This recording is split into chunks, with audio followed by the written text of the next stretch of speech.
Hello and welcome to Las Blancas Podcast. Welcome back to another episode of Las Blancas Podcast. In this series where we talk about the Euros, we have had episodes where we have discussed Madridistas in action every match day.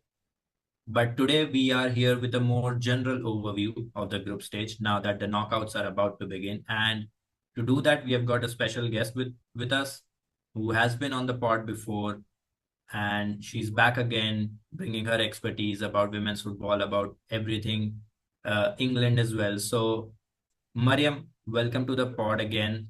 How you doing? Thanks. Yeah, I'm doing really good. It's nice to be back. I feel like we've got a good energy. Although as Kani and I were talking before the pod, last time I was on here, we had quite quite a lot of fun with your Yeah. intro. But yeah, I'm really excited. Like like you say, insight on England, but I've also watched every single game. Like it's real nerd behavior. I feel like. So yeah, just excited to kind of chat because it's been kind of crazy. Yeah, I mean, the group stage, it started off slow, but I think after in the second match day as well, I would say things picked up. And the third match day was quite a bit of chaos everywhere. So we have got our eight quarterfinalists. All the group toppers finished with all three games won. So, it's an interesting mix. And so let's begin our discussion by going group wise and beginning with Group A. So it was a group of Norway, Switzerland, Iceland, and Finland, out of which Norway and the host Switzerland went through.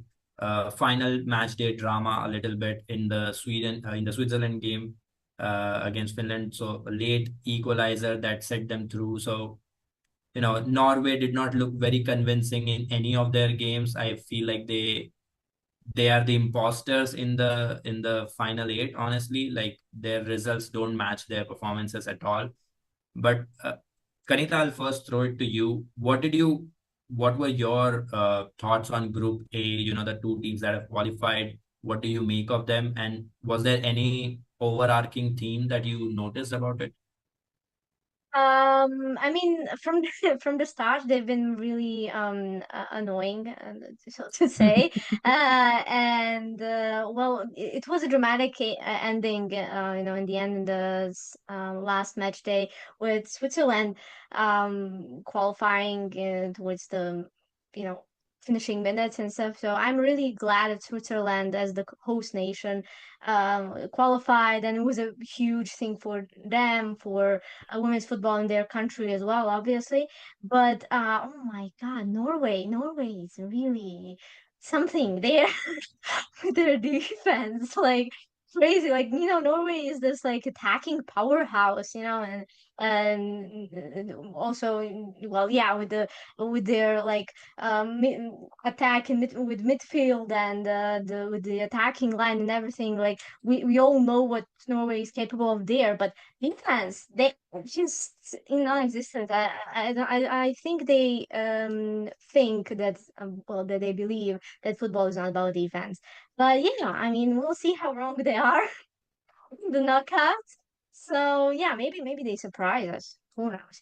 But yeah, guessing this is pretty much it for me, honestly. Mariam, what are your thoughts on Norway? I personally was not really impressed by any of their performances. It felt like every game they just got a little bit of fortune in their favor and got the positive result Mm. that they needed, be it Switzerland, be it Finland, or even in the Iceland game, the match went down the wire 4-3. So what did you make of Norway in the group stages? I think there's always a question when like there are these, world-class players that are playing together in the team. There's always a question of why isn't this working when individually you look at these players for their domestic teams and it's like these are really good players. Why aren't they coming together as a team? And maybe we should reflect back on Gemma Granger. I feel like a lot of people forget that there was, quite a lot of discourse around her pressing styles, her stubbornness to stick with the 3-5-2 when it wasn't working. And I think that was a big thing for me in that game against Switzerland, the sort of persistence with, shapes that just weren't working well, like, building in a 4-2-3-1. I just thought that wasn't working because Switzerland were able to just turn around and counter into the space behind the fullbacks. There were some individual mistakes as well from Norway, and I think that's the thing that people don't realize either. Looking at how these players mix with each other, like for example, I feel like Engin and Risa right in the middle. I don't think they work well together.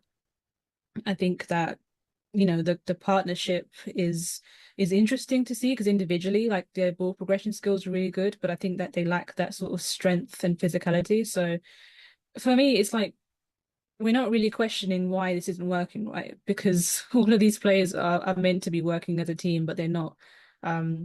I don't know if Granger will change the way she approaches matches, but I do get this feeling, and I think I've seen this a lot of times on social media. People are saying you get this feeling that they're just going to play really badly and end up in the final, and it won't be fair because like you say, the performances haven't warranted it. And I know a couple of times I've like, looked at the stats during games and the XG is like through the roof. They've had like, 10 plus shots with maybe 6 in the box, and the scoreline doesn't reflect that. So I think there's lots of confusing aspects, behind it, but we should maybe focus a bit more on whether the reason behind that is actually how Gemma Granger is putting together these players. Yeah, honestly, like I remember in one of their, I think it was the Finland game, they started off a bit okayish. They were pressing high. It looked like they are going to be aggressive and front-footed for the first few minutes, and then immediately, I don't know what happened after the 15th minute or so, they just stopped and it all became so passive. I think Finland that game should have won easily because the way they were moving the ball around, I think I posted something about this as well. Like there was no real connection between the Norwegian midfielders, which is very shocking. Honestly, I think their idea of playing and the way they are set up.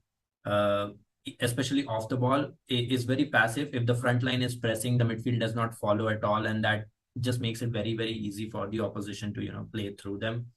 So yeah, I think definitely I feel Norway have a bit of an imposter syndrome about them in this quarterfinals. But I think even Switzerland, if you look at it, the first game, they had a very bad first half, I would say, and then sort of finished okayish in the second half. Needed a late equalizer against Finland to sort of get through as well. The team has overly relied on Lia Volti once again. So I don't know if I'm too confident on either of the teams qualifying from the group A to sort of make the semis. But what are your thoughts, Maryam, on this? I think you're right about Switzerland. They're almost not the complete package. It's like almost, if you think about Wales in this tournament as well, how hard they work to get into the tournament itself, but maybe just not quite the next step yet. There's some really good individual talent. Reutler, Riesen, I feel like those two have been standing out. One thing I've noticed is so many Frauen Bundesliga players this tournament that I just wouldn't have ever come across. But yeah, you do feel like there's just something that's lacking in how they attack.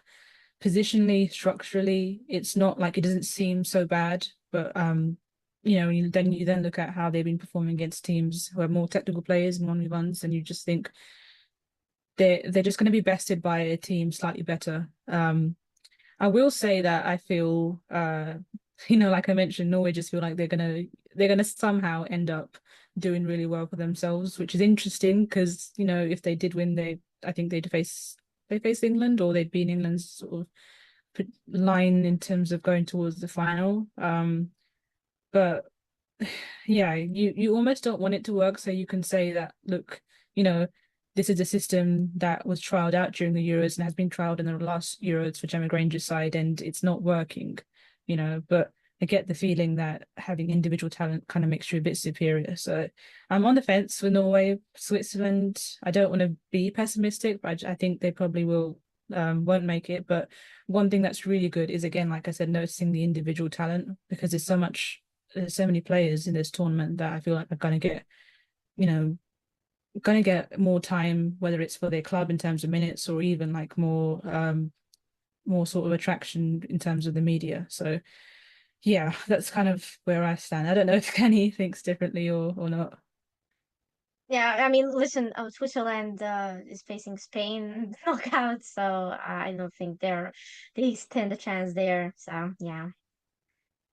Yeah, I personally I don't think Norway are making it. I want to place a bet on their opponents, Italy in the quarterfinals. Switzerland, I feel like they are a little too early. Like they have some really good young talent coming through as well. Like Iman Bene Mhm. has really impressed once again.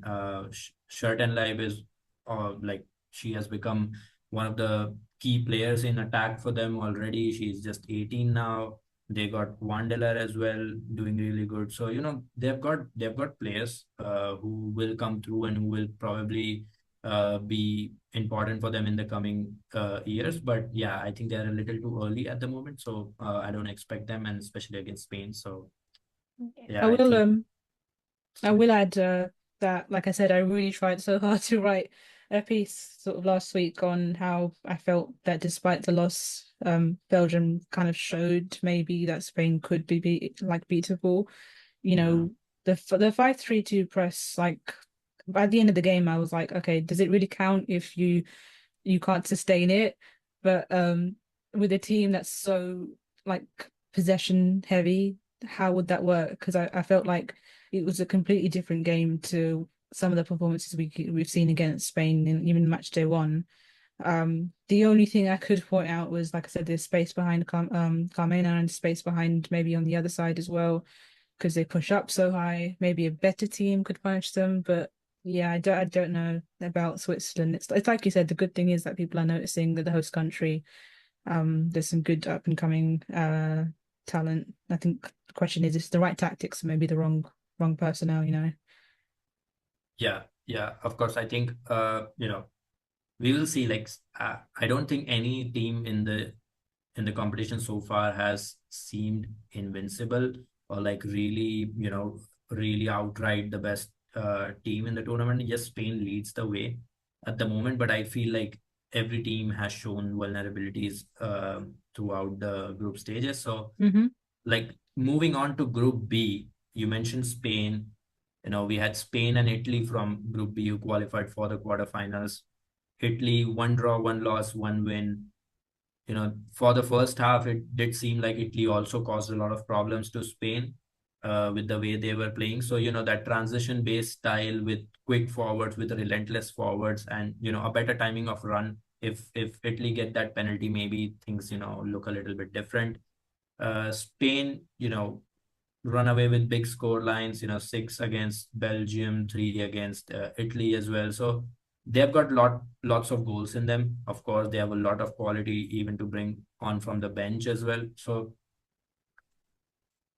Kanita, I'll throw it to you first once again. Group B, two teams that have qualified. I think we have had this discussion before, but what do you make of Group B as a whole? Do you think the two teams that qualified deserve to be in there, or do you think Portugal or Belgium, sort of had a case as well? And I mean, these two teams were expected to qualify, I think, from the beginning. Honestly, like Spain is one of the favorites, especially. And we did mention the Belgium game against Spain, and we also did like when right after the Spain-Belgium game finished and we discussed it and we mentioned the 3-2 game that they like a couple of months ago played and Yeah. the case that Belgium made for themselves then and what was also looking in that game but well it finished 6-2 for Spain in Euros but yeah I think Spain does have defensive issues they're uncoordinated for me and the especially the fullbacks are usually like like whenever the fullbacks are decided on for the game it's like more offensive oriented and not really for the chemistry between the actual defenders it's just who will attack better in that game I guess but yeah, the thing is that they're powerhouse in midfield, And in attack, like we have Esther Gonzalez. She's a top scorer now in the Euros, and she's also Spain's highest scorer in Euros in history. Well, yeah, one goal last time and now four. So like Esther is the top scorer in WSL now in the Euros. Then we have Alexia Putellas, who's been one of the highlight players of this tournament so far. What, 7 goal involvements, 3 goals, 4 assists. I mean, insane. I can go on to talk about Alexia and every single stat. Like every single stat that you can find, she's definitely in the top 3 there. And that's why Spain is as it is. It's a powerhouse in midfield, and it's mostly due to the chemistry that the Barcelona players have. And Patri, Aitana, Alexia, and yeah, their defense is the offense, and it works for them. No matter how much they annoy me when they concede those very stupid goals sometimes. But yeah, and I mean, Italy has line-breaking players. The Incantore, her runs, and she's Italy is very it's very entertaining to watch when they're on a good day, and they've been on their good days in this Euros, which is very entertaining to watch. So yeah, definitely deserved from these two teams. Yeah. Yeah, Maryam, before I pass it on to you, I think like I'll like to add about that Spain defensive point. I think what we are seeing right now is Paredes has Paredes is not any longer the sort of technical defender that she was. Like, Yeah. I'm not going to say that she has become instantly the worst defender or anything, but there is clearly a decline from what high level we are used to, because even when Mapi was playing alongside Paredes, even what we see in Barcelona as well, even when the other center back pushes up and commits a mistake, Paredes is always there to clean up after them. And a lot of the times we don't notice her because her actions and her positioning is so subtle that she's always in the right space, so she doesn't have to make a lunging tackle. She guides the attacker very well with her body shape to move them away from the goal. So she's a very technical defender, and I think coming into this tournament, there has been a slight drop off in her quality, I would say. And the immediate impact of that is, since the other players playing alongside her, Laya Alexandri, if you take, she's coming off the back of not so great season, where she made a lot of individual mistakes, and everything. It just compounds when the other center back is making mistake and Paredes is not there to clean it up. It just snowballs into large spaces to exploit, because Spain are always going to use their fullbacks in an attacking sense, because that is how they want them to be. So the center backs have an extra responsibility to sort of cover those spaces, and with Paredes slightly going through a decline, I feel like that has been a major problem for them. But yeah, Mariam, what do you make of Group B? Who were your standout players from Spain and from Italy? I think with Spain, it's like Kani said, right? There's just so many to pick from. My standout has been Vicky Lopez. I think it's almost like, if you think of the Barcelona men's team, right, they've got the young and up and coming Lamine Yamal coming through, and I feel like Vicky Lopez is that. Both men and women's teams, they've got such a strong foundation that this like young, whiz, like, phenomenon just comes through, and completely destroys opposing defenses. I think her close control dribbling skills in the box, coming off the flanks, coming into central areas, it's spellbinding. It does remind you a bit of, again, like I said, there's a bit of Yamal to it, how she's able to move past defenders. Generally, my sort of, again, I said before, my point on Spain is that I think people are trying really hard to kind of find a way to maybe beat them. Your point on it, sort of individual personnel within the defense, I think is strong, because I kind of felt the same as you did for like Bakchi on the other side, and like I said, Carmona, they looked like people, or I say people, players who would struggle with like a opposing systems that would disrupt the shape if you're quick enough, essentially. because they play so high, so forward. If you're quick enough, you could possibly, you know, make them anxious, make them panic, make them move stuff around. We saw that in the Italy game. So I mean, I feel like I'm trying, like I said, I'm trying real hard to create an argument, but I think that, you know, Switzerland are just gonna sort of be cut through, you know, almost like Swiss cheese, pardon the fun. And Italy, yeah, Italy are interesting. They've had so many like old sort of seasoned veterans go through the squad. Like even for example, Girelli is still playing at the moment. And also, by the way, let's also mention that amazing strike, that amazing wonder goal from her. But it almost feels like this is a team that's quite stagnant because the young talents that are coming through, players like Cantore, line-breaking players like Kenny mentioned, the service isn't quite there yet. The same way that Spain would be able to rotate and move and mold stuff around, like, you know, for example, Esther Gonzalez playing up front, or you know, somebody else completely coming in. They've got Bonamati and Putellas, and it just feels like there's a lot of teams that don't have the strength of depth. I think you can see a noticeable gap. I will say though, I think a general trend in this Euros is teams being more transitional, more attack heavy. Like even consider the France-Netherlands game, which I'm sure we'll talk about in a bit. Like that was crazy. That, you know, that wasn't the performance of the team, especially from France, that, you know, are protecting their defense. And so I think the risk will always be there that teams can be taken down. We've seen it a couple of times this tournament with England as well. So I think, yeah, I think Spain are just going to have to wait until they come across a team who are able to really disrupt their back line. And maybe England are that team. But for Italy, I think they should be quite proud of how far they made it. It's a real sort of reminder of Andre Sorsin's sort of forward-thinking football in the last sort of 16 months or so. So, yeah.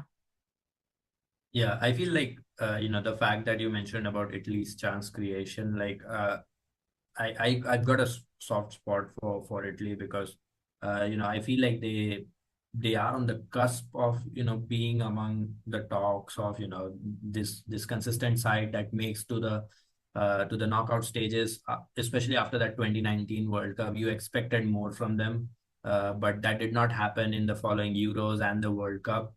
And I think in this tournament, I think if they would have had Dragoni at their disposal, I think that would have made a ton of difference because she is that creative force in midfield that they need, that would sort of ease the pressure of Giuliano and Caruso to take up that creative responsibility up front, or dictate possession like they do. They can focus on other departments because Dragoni has incredible line breaking ability. She's very good at carrying under pressure as well. So that would ease up a little bit. But I think with her absence, it comes down to the wide players. It comes down to runners like Cantore to drive with the ball and then hope something happens in the final third. So yeah, I mean they have, like, I was going through the stats. I have just finished a piece on them. So I was going through the numbers. So they have created at least 1 XG in all of their games, but they have not scored more than once in any of their group stage games. So goal scoring is an issue. You don't know where the goals are going to come from. Cantore is coming off a back of a really good season, but the thing is that Cantore is doing so much on the field that she is 90% of the time she's not in a position to score goals when it happens. She's not in front of the box waiting for the ball to come. She is the one taking the ball to the box and sort of trying to create that opportunity. So it's difficult, but given that they are facing Norway, who can leave a lot of space in the midfield, I think if Norway don't press high or don't close down Giuliano, she can pick any team apart. And I think giving her time and space can prove deadly for them. So I am still going to bet on Italy to make a semi-final appearance. But yeah, let's see. About Spain, I think you guys have spoken everything. I think the biggest compliment I can give to Vicky Lopez is when she was playing, it did not seem like she was like Aitana Bonmati was not on the pitch. Spain did not miss her at all. So she is amazing. Alexia Putellas has been making up for lost time from the last Euros. I think she's on a mission to just make a mark in this tournament, and she has done so in the group stages already. But yeah, I mean, they not much to say on them. I think they are currently the favorites. Not without vulnerabilities, but yeah, definitely the favorites at the moment. So moving on to Group C, where we had two teams who emerged clearly as the leading teams, and I think the other two teams failed to sort of keep up with them. We had Germany and Sweden qualifying from Group C, and in the final match day, it turned out that one team absolutely thrashed the other. It seemed like it seemed like no contest. If we want to talk about it, that final goal that Sweden scored, it almost looked, it was almost on the face like disrespectful with the way it was scored. So lots to talk about how Germany coming into this tournament were one of the favorites and how they have unraveled sort of in the group stages. And Mariam, I'll come to you first for this. What do you make of Germany's campaign in Group C, and what has been the highlight or the problem area for you, according to you, for them? I think it's interesting because I think they came into the tournament with almost like a score to settle because of obviously what happened last time around, losing in the final to England. And there was a lot of consensus around Julia Gwynn being, one of the sole sort of right-sided defenders coming into the team.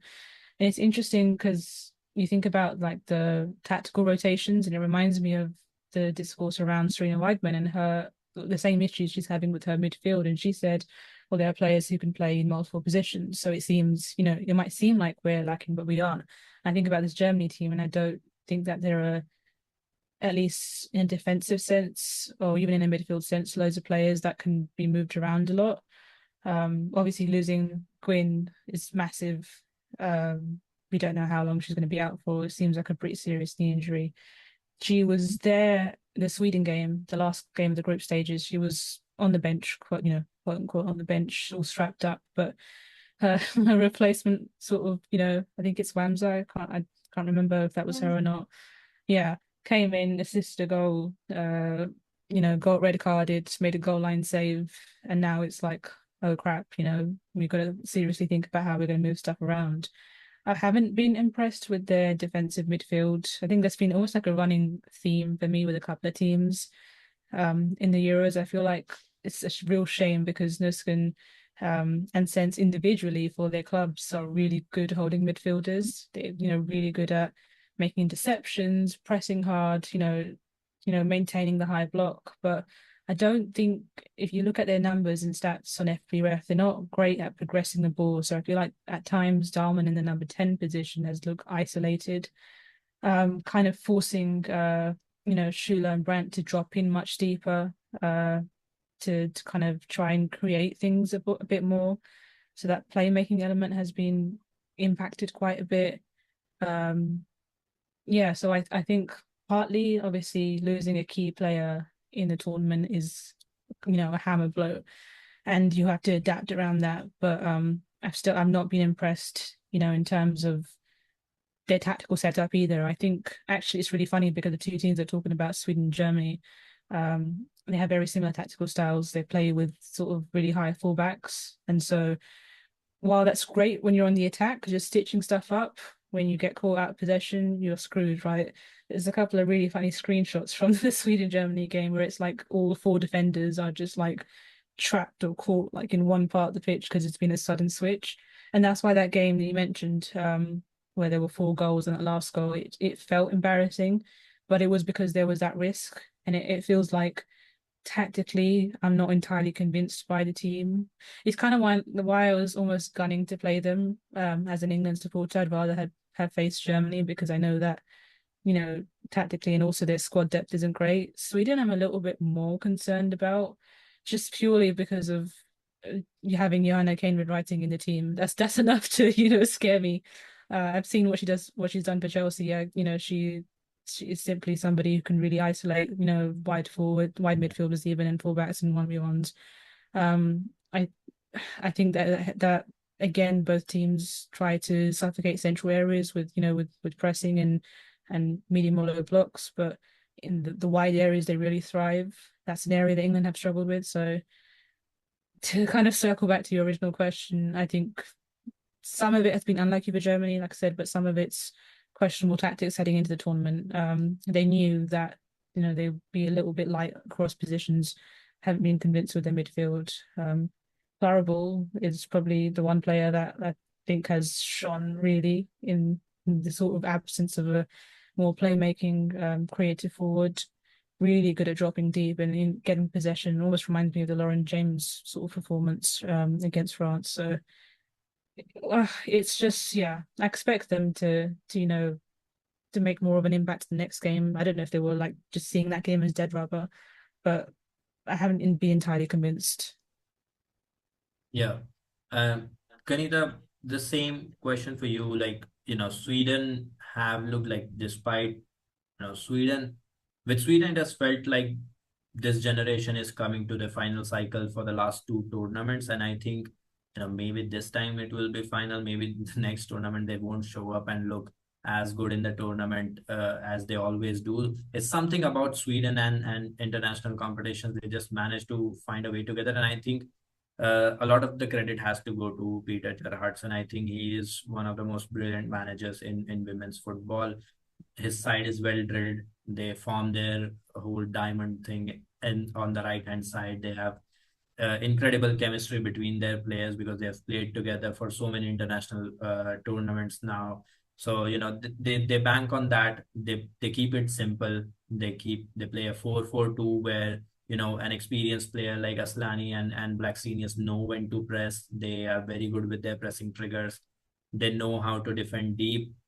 Now they don't have Caroline Seger or as such, but before as well, like this has been a theme for them. They are one of the most consistent sides in international football, I would say, and one of the best coach sides as well, in my opinion.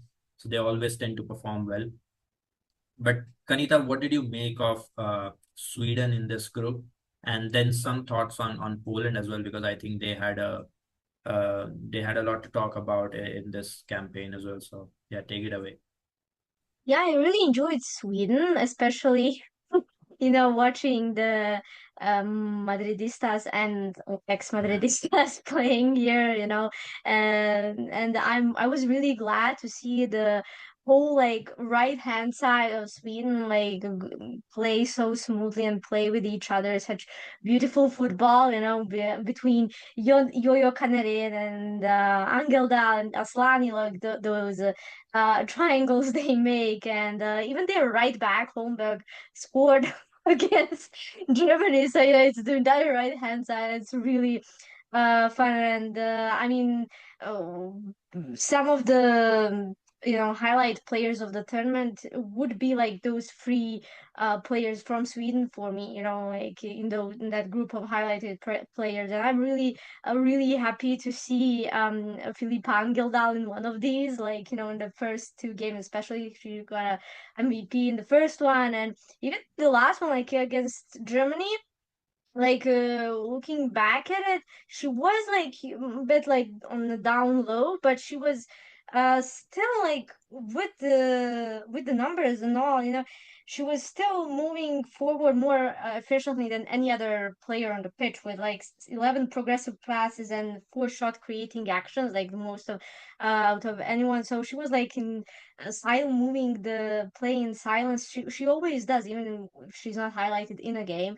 And Aslani, I mean, she was, I think, assisting every game, if I'm not mistaken. And I mean, I'm so glad to see this, even though, this Sweden side we won't be able to enjoy for much longer, obviously, due to the age of the team, as you mentioned, Yash. But for now, I don't know, I just like to watch them. In this tournament, I just like to focus, on the Sweden for now. And I hope for their sake that they actually might do something. I hope they do surprise us all and like win it. Maybe we'll see. But if they do, you heard it here, folks. Yeah, just You and predicted it. yeah. But like Group C, yeah. I mean, Poland, as you mentioned, like Poland won the last match, and before that they didn't score in the first two games, and they're one of the debutants in this tournament. And I was really really glad to see them win, even though it was against Denmark. And Denmark really flunked hard in this tournament, which I didn't expect them to go through because of, the difficulty of the group itself. But I didn't expect them to flunk this hard. I just didn't. They really exceeded all of my bad expectations. Hard to call it otherwise. But Poland, I mean, their defensive work against Germany, and not just like that, they didn't just park the bus. They even got chances against they could have scored and all of that. Like they were creating danger there, and against Denmark they really showed in scoring 3 goals, and the atmosphere was amazing from the Polish fans, from the players. Just you can see their passion, and I'm really really glad to see that. So yeah, even though like Group C was decided after 2 match days, it was clear like nothing could be changed in terms of qualification. The third match day was really fun football wise. Like you said, Sweden thrashing Germany, Germany losing another right back in the knockouts, and Poland getting their first win. So yeah, all in all, surprisingly in a weird way, I liked this group very much. Yeah, I feel Denmark were one of the biggest disappointments in this tournament, and I think I foresaw it because their performances coming into the tournament as well were not really impressive. I wasn't impressed with the way they played. I wasn't impressed with the stuff they did on the pitch, with the sort of players that they decided to put together. Playing Pernilla harder. Sometimes, in the lead up, they used to play two strikers in Brun and in Wangskar, and Wangskar was shut out wide because they want to have a front two, and that front two would be of harder and Brun. So it was a very weird thing, and I think they got really exposed. About Poland, I feel like there were a lot of good players that are coming through. They just lack in certain areas where it's difficult. It makes it difficult for them to get those final results. Sometimes because they don't really have a proper ball playing midfielder who can sort of circulate things, can move things around for them. So they lack that. But I think they do have some exciting players in their ranks. Emilia Smitzak, the center back, young player, 18, 19 years old, really, really good. Even I think more than her, I really enjoyed Wash, to be honest. First game, she did not play the first half. Then Dudek went off and she came on. And I think, not as a ball playing defender, she's not good on the ball. But as a box defender, I feel like she can put out a lot of fires. And for a club in the mid to lower table, maybe like this could be an opportunity for her to sort of get that limelight that we are talking about. Apart from her, I think Natalia Padilla is the player that everyone should keep an eye on. Comes she has Spanish background, so she had a really good season with Sevilla as well in the Liga FA. Really good player, and one to keep an eye on for all the fans listening out there.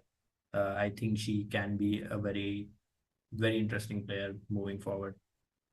Let's move to Group D, which is, Mariam, you have a lot of expertise on England. You follow every single game of theirs. So I'll quickly throw to you for this. Let's get your initial thoughts on England's campaign, because, that initial defeat was there were some alarm bells, about what to do with Jess Carter. Should she play as the left back, or do you move her back to centre back? And we got the answers in the next two games. Uh, what do you think, like, Wiegman did right in those next two games compared to the first one? Obviously, one of the things was Hela Toon's arrival. So just take us through what you made of all of the changes that Wiegman did. I think the very first thing I want to say is credit to Wiegman for being so adaptive, because there was a good like chunk of her managerial career where she wasn't known for that. Yeah. I know we won the last tournament, but she played the same 11 the entire way through. Um, and yeah, there was a bit of a concern when looking at when she makes substitutions, how long should she be sticking with systems that aren't working?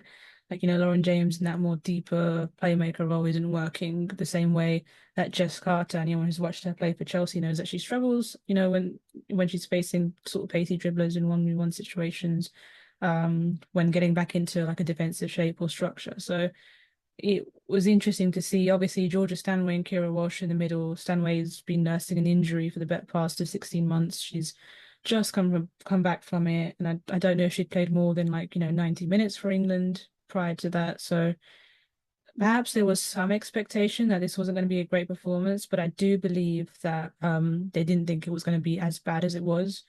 You could sense the shock from the team, from the camp, from people I know who work on the inside.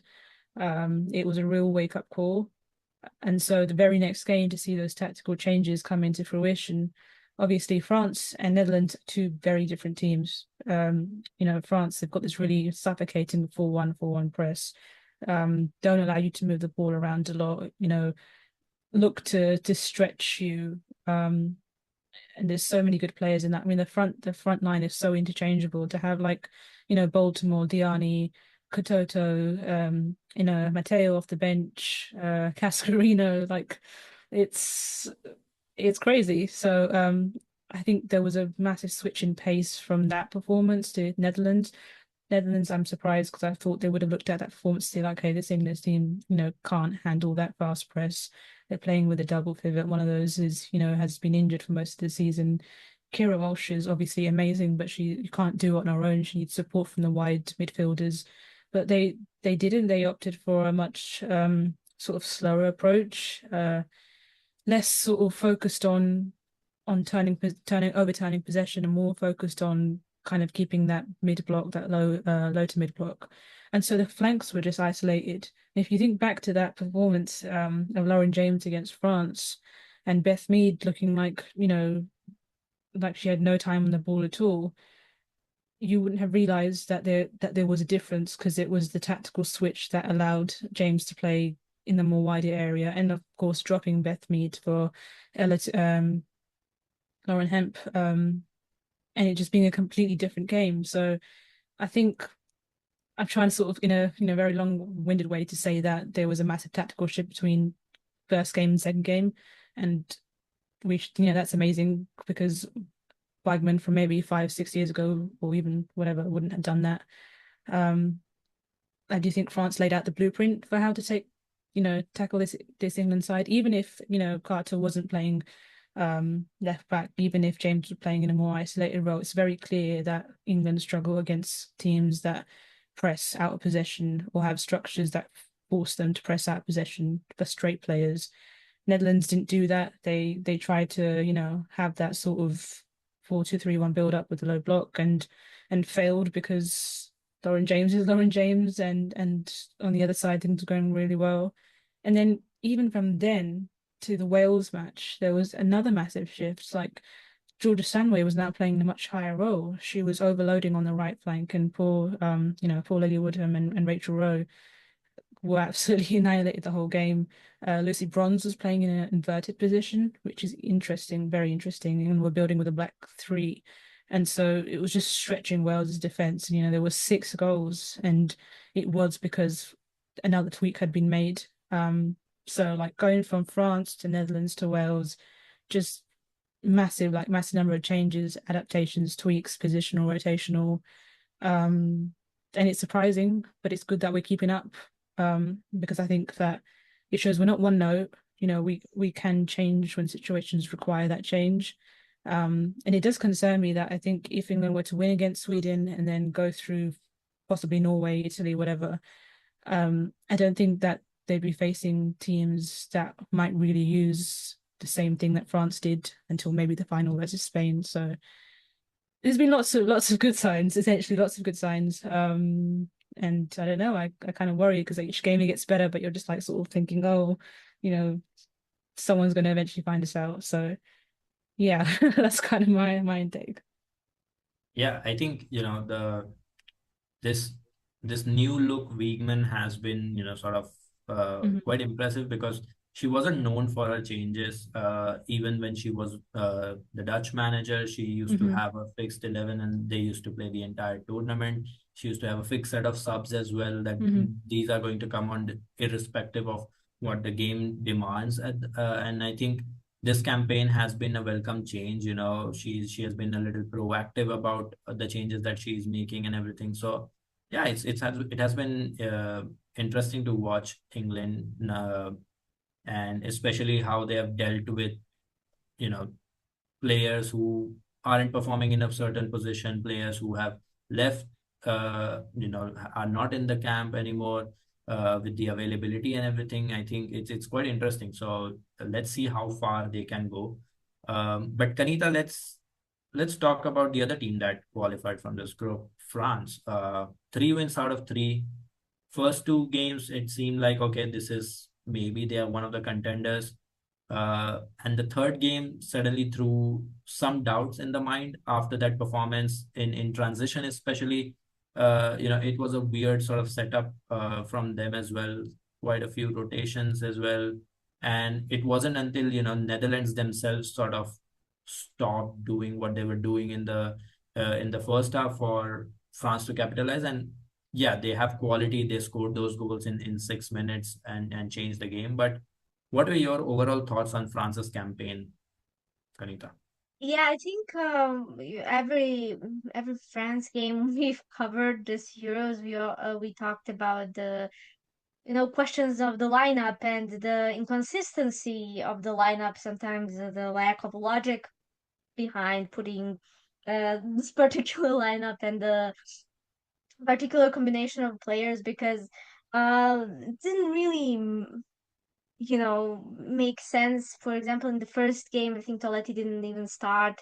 And that was weird. I mean, yeah, sure, they won against England, but it was still like weird from the first game, and then with the center back situation especially. And I think that was a lot like changing up the lineup all the time with the yeah, for me that don't really make sense together, like especially I don't know, with some I don't know like and not In even defense, just I putting think, the in lineup defense even in like before particular. the Euro, just the players who were called up, who were not called up, let's better to say. Like I know everyone raised questions about France, right? So even though it was a very dominant group for them, a group stage performance, the Netherlands won, which Netherlands really didn't show much stability this Euros at all. In defense, they were non-existent. For some reason, Damaris didn't play. She was like forgotten.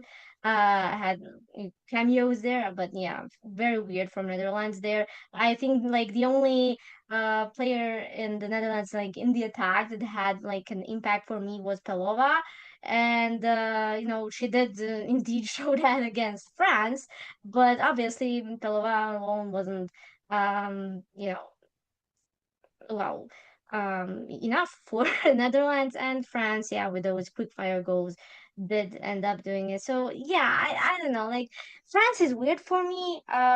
They have been a bit annoying. I'm glad that, well, for to see the Toletti start in the last two games. She did do well, and she did score for her birthday as well. Just say it once again. So yeah, but France, man, I don't know. They do raise questions for later on. I think they will beat Germany just because of the even bigger issues Germany has been having. But yeah, let's see, honestly. I think Yeah. just to add there, sorry, Yash, it's kind of funny of the players that have missed out, because I think Laurent Bonadai's reasoning for it was just, I think he was quoted, he said, I just wanted to like see different performances, and you're like, you've left out Wendy Renard, Eugenia Sommer, and who was the other player? Like, you could Kenza have just early. you could have just rotated the squad. So that's another thing I think that they Canny's spoken about confusing lineups and constant changing.